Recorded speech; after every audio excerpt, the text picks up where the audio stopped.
आप देख रहे हैं आवाज इंडिया टीवी। ये है प्राइम टाइम। देश में ऐसे कई चैनल्स हैं जो किसी खास एजेंडा के तहत काम करते हैं। कुछ चैनल सरकार को चुस्त और तंदुरुस्त बताने का काम करते हैं, तो कई सिर्फ व्यक्ति विशेष के इमेज डेवलपमेंट का काम करते हैं। ये वही चैनल है जो अच्छे पढ़े लिखे इंसान को पप्पू बना देते हैं और फर्जी डिग्री वाले को महान दार्शनिक और महानायक बना देते हैं। कुछ तो सिर्फ समाज में दूरियां निर्माण करने का काम करते हैं, कभी जाति के जरिए तो कभी हिंदू मुसलमान का एजेंडा लाकर। कुछ के तरफ तो ये काम दिया गया है कि वो देश को, देश के लोगों को महत्वपूर्ण मुद्दों से भटकाकर सुशांत और कंगना जैसे गैर जरूरती मुद्दों के तरफ रोके रखे।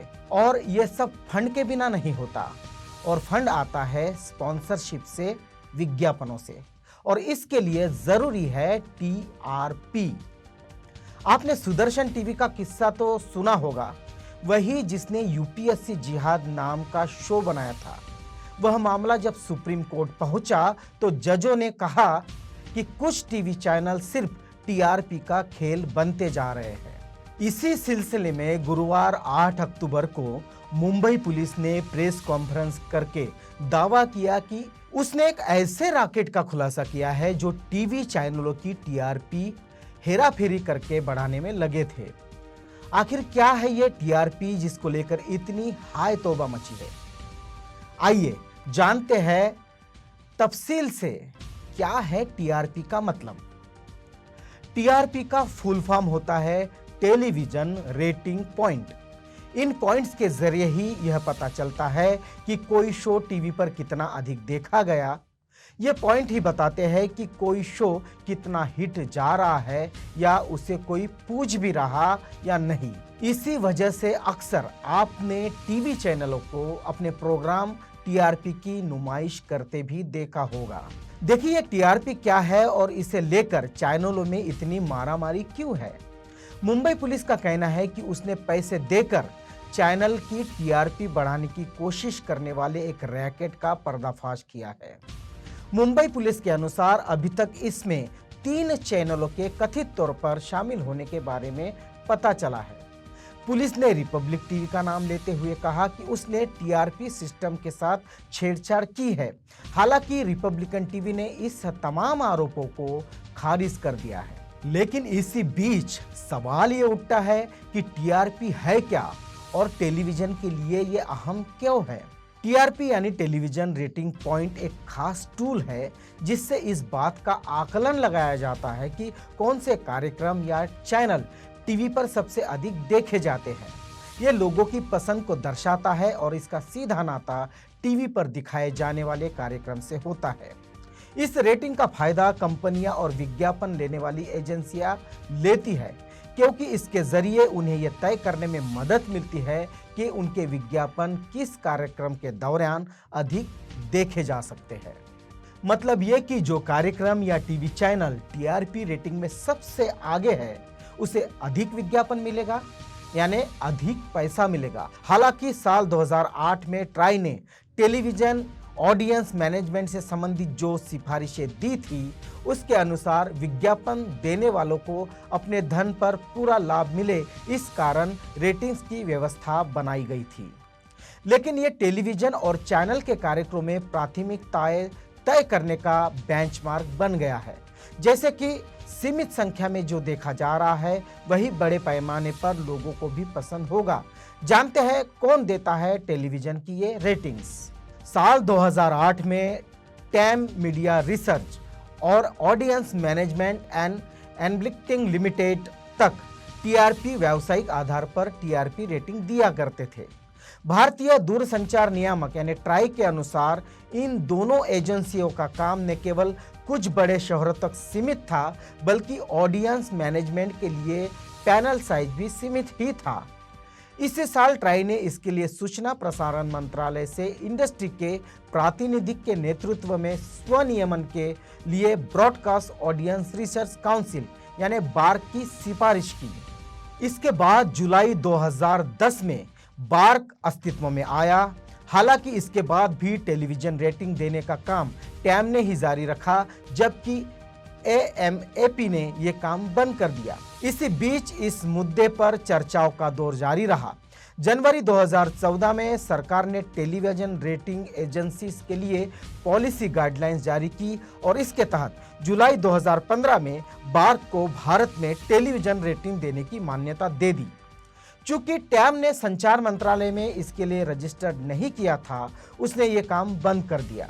इसके साथ भारत में बार्क वो अकेली एजेंसी बन गई जो टेलीविजन रेटिंग्स मुहैया कराती है।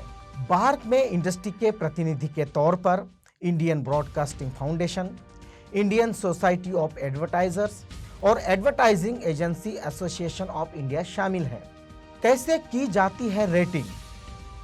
रेटिंग करने के लिए बार्क 2 स्तर पर काम करता है।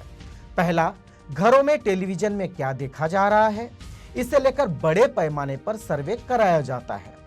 इसके लिए टीवी पर खास तरह का मीटर लगाया जाता है जो टेलीविजन पर चैनल देखा जा रहा है उसका हिसाब रखता है। दूसरा, लोग क्या अधिक देखना पसंद करते हैं, ये जानने के लिए रेस्तरां और खाने की दुकानों पर लगे टीवी सेट्स पर कौन सा चैनल और कौन सा कार्यक्रम चलाया गया है, इसका डेटा भी इकट्ठा किया जाता है। फिलहाल 44,000 घरों से टीवी कार्यक्रमों का डेटा इकट्ठा किया जाता है। बार्क की कोशिश है कि साल 2021 तक इस टारगेट पैनल को बढ़ाकर 55,000 कर दिया जाए। वहीं रेस्तरां और खाने की दुकानों के लिए कुल सैंपल साइज 1050 है। एकत्र किए गए हुए डेटा से जो हिसाब लगाया जाता है उसके हर सप्ताह जारी कर दिया जाता है। अब जानते हैं रेटिंग का विज्ञापन से क्या नाता है।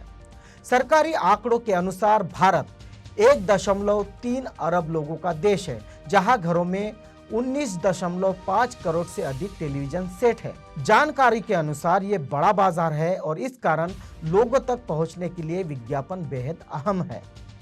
FISCI की एक रिपोर्ट के अनुसार जहां साल 2016 में भारतीय टेलीविजन को विज्ञापन से 243 अरब की आमदनी हुई थी, वही सब्सक्रिप्शन से 90 अरब मिले। ये आंकड़ा साल 2020 तक बढ़कर विज्ञापन से 368 अरब और सब्सक्रिप्शन से 125 अरब तक हो चुका है। अब इस TRP रेटिंग के चलते इसमें भ्रष्टाचार की भी खबरें आ रही है। रिपब्लिकन टीवी समेत 3 चैनलों पर पैसे देकर TRP बढ़ाने का आरोप मुंबई पुलिस ने किया है। मुंबई पुलिस का कहना है कि उसने एक ऐसे रॉकेट का पर्दाफाश किया है जिसके तहत न्यूज चैनल पैसे देकर अपने चैनल की TRP को बढ़ाने की कोशिश करते हैं। मुंबई पुलिस के कमिश्नर परमवीर सिंह ने गुरुवार को प्रेस कॉन्फ्रेंस कर इसकी जानकारी दी। उनके अनुसार पुलिस को अभी 3 चैनलों के बारे में पता चला है जो इस कथित रैकेट में शामिल है। पुलिस कमिश्नर ने कहा कि इसमें रिपब्लिक टीवी भी शामिल है। उसके अनुसार रिपब्लिक टीवी ने TRP सिस्टम के साथ छेड़छाड़ की है। रिपब्लिक टीवी ने इन तमाम आरोपों को खारिज किया है। चैनल के editor in chief Arnab Goswami ने एक बयान जारी कर कहा, मुंबई पुलिस कमिश्नर परमवीर सिंह ने रिपब्लिक टीवी पर झूठा आरोप लगाया है क्योंकि हमने सुशांत सिंह केस के मामले में उन पर सवाल उठाए थे। Republic TV Mumbai police commissioner के खिलाफ आपराधिक मानहानि का केस दायर करेगी। BARC की ऐसी एक भी रिपोर्ट नहीं है जिसमें रिपब्लिक टीवी का जिक्र आया है। मुंबई पुलिस कमिश्नर को आधिकारिक तौर पर माफी मांगनी चाहिए या फिर हमें कोर्ट में देखने के लिए तैयार रहना चाहिए।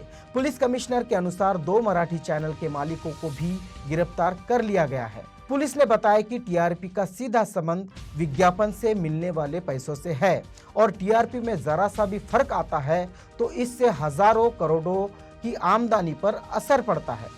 पुलिस ने इस मामले में 2 लोगों को गिरफ्तार किया है। पुलिस ने उनसे 20 लाख रुपए बरामद करने का भी दावा किया है। पुलिस के अनुसार संदिग्ध चैनलों के बैंक खातों की भी जांच हो रही है और यह भी देखा जाएगा कि फर्जी TRP के आधार पर मिला विज्ञापन क्या अपराध का पैसा होगा। अब इन सब पर मुख्य आरोप क्या है ये भी जान लेते हैं। BARC नाम की एजेंसी TRP को तय करती है। मुंबई पुलिस के अनुसार BARC ने यह काम हंसा नाम की एक एजेंसी को दिया है। पुलिस के अनुसार हंसा एजेंसी के कुछ अधिकारियों ने किसी चैनल विशेष से पैसे लेकर उनकी TRP बढ़ाने का सौदा किया था। मुंबई में करीब 2000 बैरोमीटर लगाए गए हैं।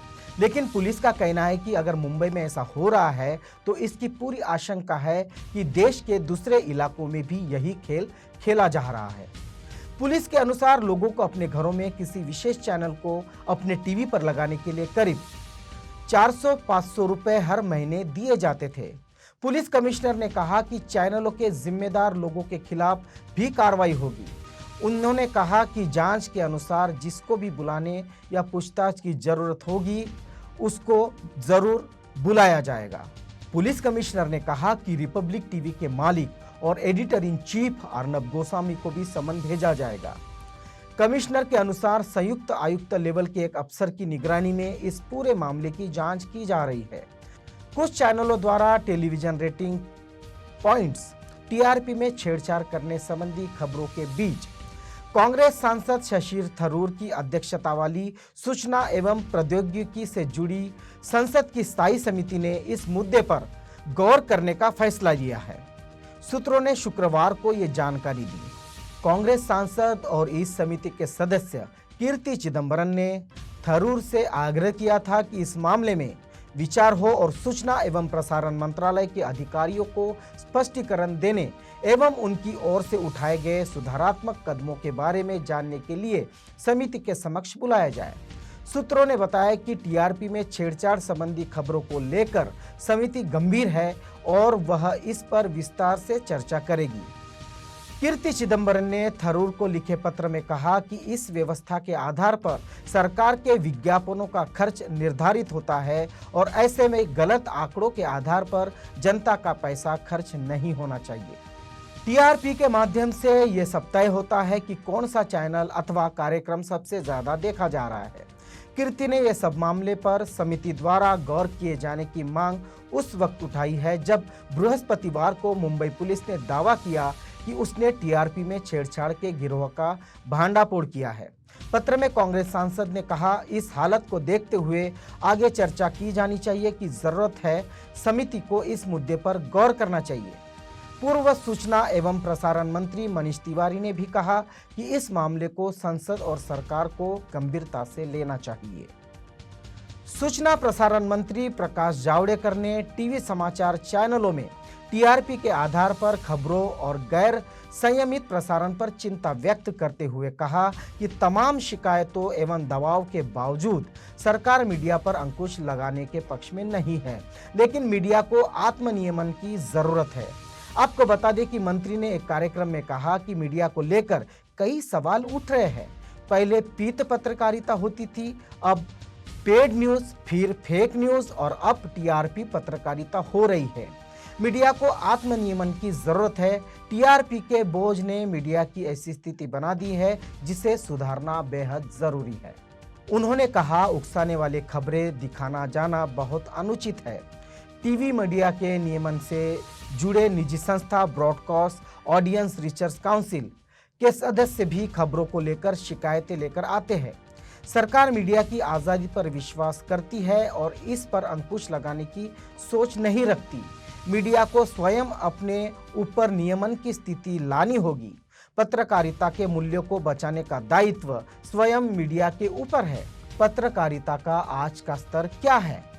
कुछ गिने चुने पत्रकारों को छोड़ दिया जाए तो देश में या तो पत्रकारिता टीआरपी के फंदे में फंसी है या फिर सरकारी एजेंडे में। अब पत्रकारिता में लोक कल्याण की भावना, मजलूमों गरीबों को न्याय दिलाने या देश की अखंडता को मजबूत करने की भावना, धर्मनिरपेक्षता की भावना को मजबूत करना या फिर संवैधानिक मूल्यों को जनमानस तक पहुंचाना, ये सब बातें अब पत्रकारिता में दूर की कौड़ी लगती है। ये पत्रकारिता हमें वास्तविकता से दूर किसी मनोरंजन की दुनिया में ले जाती है, हमें भ्रमित करती है, कभी चाइना के नाम पर, कभी पाकिस्तान के नाम पर। तो सावधानी बरतें, क्योंकि सावधानी में ही सुरक्षा है। आप देख रहे हैं आवाज इंडिया टीवी, ये है प्राइम टाइम।